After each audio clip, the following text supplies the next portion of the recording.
में, पूर्वी पाकिस्तान में, पूर्वी बंगाल में नहीं, पूर्वी पाकिस्तान में इन्होंने जुल्म करना चालू कर दिया। शेख मुजीबुर रहमान के गिरफ्तारी के विरोध में यहाँ मुक्ति वाहिनी नाम कर एक विद्रोही गुट तैयार हो गया था, लेकिन पाकिस्तान के पश्चिमी पाकिस्तान के लोगों ने इस पूर्वी पाकिस्तान पे इतना भयानक जुल्म किया कि इस पूर्वी पाकिस्तान में इस पश्चिमी पाकिस्तान के लोगों ने यहाँ पर 30 लाख लोगों को कटवा दिया। 30 लाख लोगों को कटवा दिया। 4 लाख महिलाओं का बलात्कार कर दिया। अपने देश के 4 लाख औरतों का रेप किया। यहाँ पे इतना भयानक वो दृश्य है कि अगर हम उसको YouTube पे दिखा देंगे ना तो YouTube हमारे ऊपर क्लेम करेगा, भैया आप ये सब इतने भयानक दृश्य नहीं दिखा सकते, आप अंदाजा लगाइए इनकी क्रूरता का। ये अपने देश पर इतना भयानक जुल्म कर रहे हैं। इतना भयानक जुल्म किया इन लोगों ने कि शेख मुजीबुर रहमान की गिरफ्तारी के बाद इस जुल्म का नतीजा ये हुआ कि अप्रैल 1971 तक भारत में यहाँ से लोग भाग के आ गए कि भैया हम जिंदा रहेंगे तब तो, और यहाँ 10 लाख लोग भारत में आ गए शरण लेने कि भैया हमको बचाइए। तो इंदिरा गांधी जानती थी कि जब तक यहाँ शांति नहीं होगा तब तक ये लोग वापस नहीं जा सकते थे, और शांति का एक ही था कि यहाँ पे घुस के इनको मारा जाए ताकि ये पश्चिमी पाकिस्तान वाले लोग यहाँ पर सुधर सके। तो इंदिरा गांधी ने इसके लिए बात की जनरल फील्ड मार्शल मानेकशॉ से। उन्होंने सेना प्रमुख मानेकशॉ से कहा, सैम मानेकशॉ से, कि आप अभी युद्ध कीजिए, हम आदेश देते हैं, आप अभी युद्ध कीजिए बांग्लादेश पे, हम अपने पड़ोसियों को इस तरह मरते नहीं छोड़ेंगे, आप इस पे हमला कीजिए। उस समय ये पूर्वी पाकिस्तान था। मानेकशॉ ने कहा कि ना, हम हमला नहीं करेंगे। कही अरे क्यों?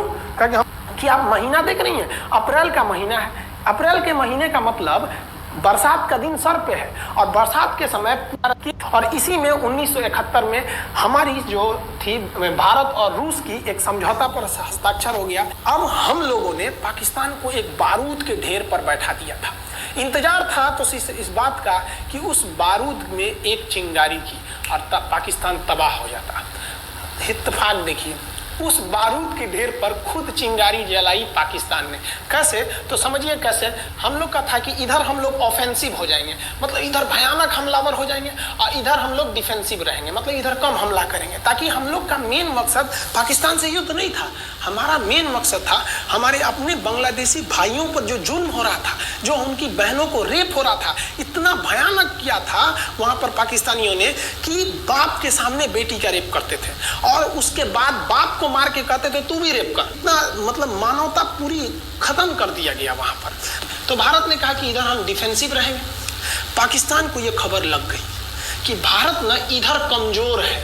अरे भैया, इधर हम कमजोर थोड़ी हैं, इधर कम सैनिक रखे हैं और इधर हम भयानक रखे हैं, तो इसका मतलब ये थोड़ी है कि हम कमजोर हो जाएंगे। भैया कहा जाता है ना कि सोनार के घर का कचड़ा भी बनिया के बादाम से महंगा बिकता है। देखिए, हम लोग ठंडी का इंतजार ही कर रहे थे कि पाकिस्तान ने गलती कर दिया। उसने 3 दिसंबर को अचानक हमला कर दिया श्रीनगर पे, पठानकोट पर, चंडीगढ़ पर, यहाँ पर आगरा हवाई अड्डे पर तबातोड़ हमला कर दिया। एयरफोर्स का इतना भयानक हमला पाकिस्तान का भारत पर हुआ कि भारत देखते रह गया। धड़ धड़ पाकिस्तान की जहाजें एंट्री मार गई सब भारत में, उसकी एयरफोर्स एंट्री कर दी। इतना भयानक हमला था, इतना भयानक कि भारत का एक भी सैनिक नहीं मरा। समझ रहे ना कितना भयानक हमला था। अरे भाई, आप यहाँ पर घुस जाएंगे हमारे देश में तो क्या हो जाएगा भैया? मूस मोटैया लोढ़ा हुई, हाथी घोड़ा थोड़े हुई। भारत तो इसी का इंतजार कर रहा था। देहात में कहावत कहा जाता है कि रोए के रानी तले अखिए खुदा गई। भैया हम प्लाने कर रहे थे कि हमला करने के लिए कि आप हमारे पे हमला करिए दीजिए। अब विश्व का भी दबाव नहीं आएगा हमारे ऊपर कि भैया हमला तो आपने किया है, अब हम लोग छोड़ेंगे नहीं। भारत एकदम दृढ़ निश्चय कर लिया। इसी बीच पाकिस्तान को एक खतरनाक खबर लग गई। क्या थी खबर भाई? तो देखिए, पाकिस्तान को खबर लगी कि भारत की ज्यादातर फौज इस पूर्वी पाकिस्तान की ओर डिप्लॉयड है, और यहाँ राजस्थान के जैसलमेर जिला में एक जगह है लोंगेवाला। उस लोंगेवाला में केवल और केवल 120 फौजी हैं, और अगर पाकिस्तान ने सोचा कि 120 फौजियों को हम रातों रात मार देते हैं तो उस समय एयरफोर्स रात में लड़ाई नहीं कर सकती थी, इसलिए इन्होंने लोंगेवाला में एंट्री मार दी। पूरी भयानक टैंक लेकर, फौज लेकर, इन्फेंट्री लेकर, और उसको वो लोग लोंगेवाला में घुसने के लिए चल दिए और लोंगेवाला में भारत के पास केवल 120 सिपाही थे, केवल 120, और उन पर वो हजारों की संख्या में टूट पड़े। लेकिन घबराना नहीं चाहिए, क्योंकि चींटियां तादाद में कितनी भी क्यों ना हो जाए, गन्ना घसीट के नहीं ले जा सकती हैं। लोंगेवाला में जो ड्यूटी थी उस समय कुलदीप सिंह चांदपुरी जी का, कुलदीप सिंह चांदपुरी सरदार हैं, आप देखे होंगे बॉर्डर मूवी में इनका रोल सनी देओल ने किया है। अब ये कुलदीप सिंह, ये भैया पंजाबी सिख, अब ये लोग 1.25 लाख से नीचे कुछ सोचते ही नहीं है। चिड़िया नू में बाज लड़ावा, गिद्दड़ नू में शेर बनावा, और 1.25 लाख नू एक लड़ावा, तब गोविंद सिंह नाम रखावा। खबर आया कि आपसे जो लड़ने आ रहे हैं ना पाकिस्तान की ओर से, वो ब्रिगेडियर तारिक मीर आ रहा है। उसके पास टैंक है, 2800 फौज है, बहुत ही तेज रफ्तार से आ रहा है। आपके पास केवल 120 जवान है कुलदीप सिंह, आप पीछे हट जाइए, आप पीछे हट जाइए, क्योंकि आपको हम ना, आप बहादुर हैं इसमें नो डाउट, लेकिन आप कैसे लड़िएगा उतनी भयानक फौज के पास यहाँ। उन्होंने कहा खालसा सिख नहीं हट सकते, हम दिखा देंगे कि हम 120 भी उन पर क्या पड़ेंगे, भारी पड़ेंगे। इनके पास ना ही टैंक को उड़ाने के लिए कोई संसाधन थे, टैंक को मारने के लिए एक जीप पर लगा हुआ छोटा सा तोप था, और इनके पास 3 ठो माइंस लगे थे। माइंस समझते हैं आप लोग, टैंक जो होता है ना बम, उसको उड़ाने के लिए माइंस लगाए जाते हैं। तो देखिए ध्यान से, ये है माइंस, ये माइंस होते हैं, इस पर अगर टैंक चढ़ता है ना तो टैंक ब्लास्ट कर जाता है। तब इन्होंने दिमाग लगाया, इन्होंने क्या किया, जो खाली रेगिस्तान था ना उसमें ना आगे की ओर 3 ठो ओरिजिनल माइंस को लगा दिया, और जो खाना खाने वाला टिफिन होता है ना 4 खंदे वाला, इसे, उस टिफिन को इन लोगों ने रातों रात न बिछा दिया। ऐसे लाइन से देखिए, लाइन से पाकिस्तान की टैंक आई तो शुरुआत में तो भैया ओरिजिनल माइंस था, धड़ाम से लगा, पाकिस्तान की टैंक उड़ गई।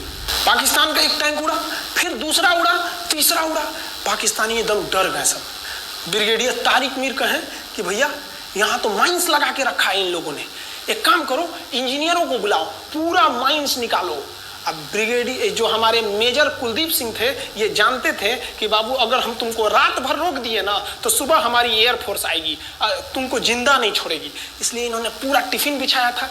इन पाकिस्तानियों ने 6 घंटे लगा दिए उनको निकालने में। इंजीनियर आते थे तो डर के मारे टिफिन निकालते थे, अरे बाप रे बाप, और टिफिन में तो ईंटा पत्थर भर देते थे और डर के ले जाते, अरे भागो भागो भागो, माइंस है। इसको लगाते लगाते इन लोगों ने पूरी रात बिता दी।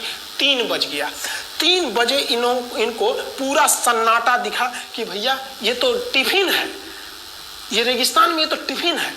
अब उन्होंने कहा कि आदेश दिया कि हमला करो। तो कुलदीप सिंह जो थे चांदपुरी, उन्होंने बालू के बीच में ऐसे गड्ढे बना रखे थे और अपने फौजियों को ना 2 किलोमीटर एरिया में बिछा दिया था, एक उधर एक इधर एक इधर। तो चारों ओर से फायरिंग होती थी। पाकिस्तानियों को लगी ना कि भैया हमको गलत इंफॉर्मेशन मिल गया है, 120 को मिल के ऐसे थोड़े मारेगा सब। सोच रहा उधर से गोली इधर से गोली, धड़ाधड़ बम गोला दारू सब चल रहा है यहाँ पर, इतना भयानक कहीं कोई 120 आदमी मिल के ऐसे मारता है? नहीं भाई, इतना भयानक सुनसान एरिया में कहां से कौन मार रहा है, एकदम तबाही मचा दिया। कुलदीप सिंह चांदपुरी ने क्या तबाही मचाया था आप देखना चाहते हैं तो देखिए उन लोगों ने क्या तबाही मचाया था। यह है पाकिस्तान का टैंक, ये धज्जी उड़ गया था टैंक का, थूर थूर तूर दिया इसका यहाँ पे, ये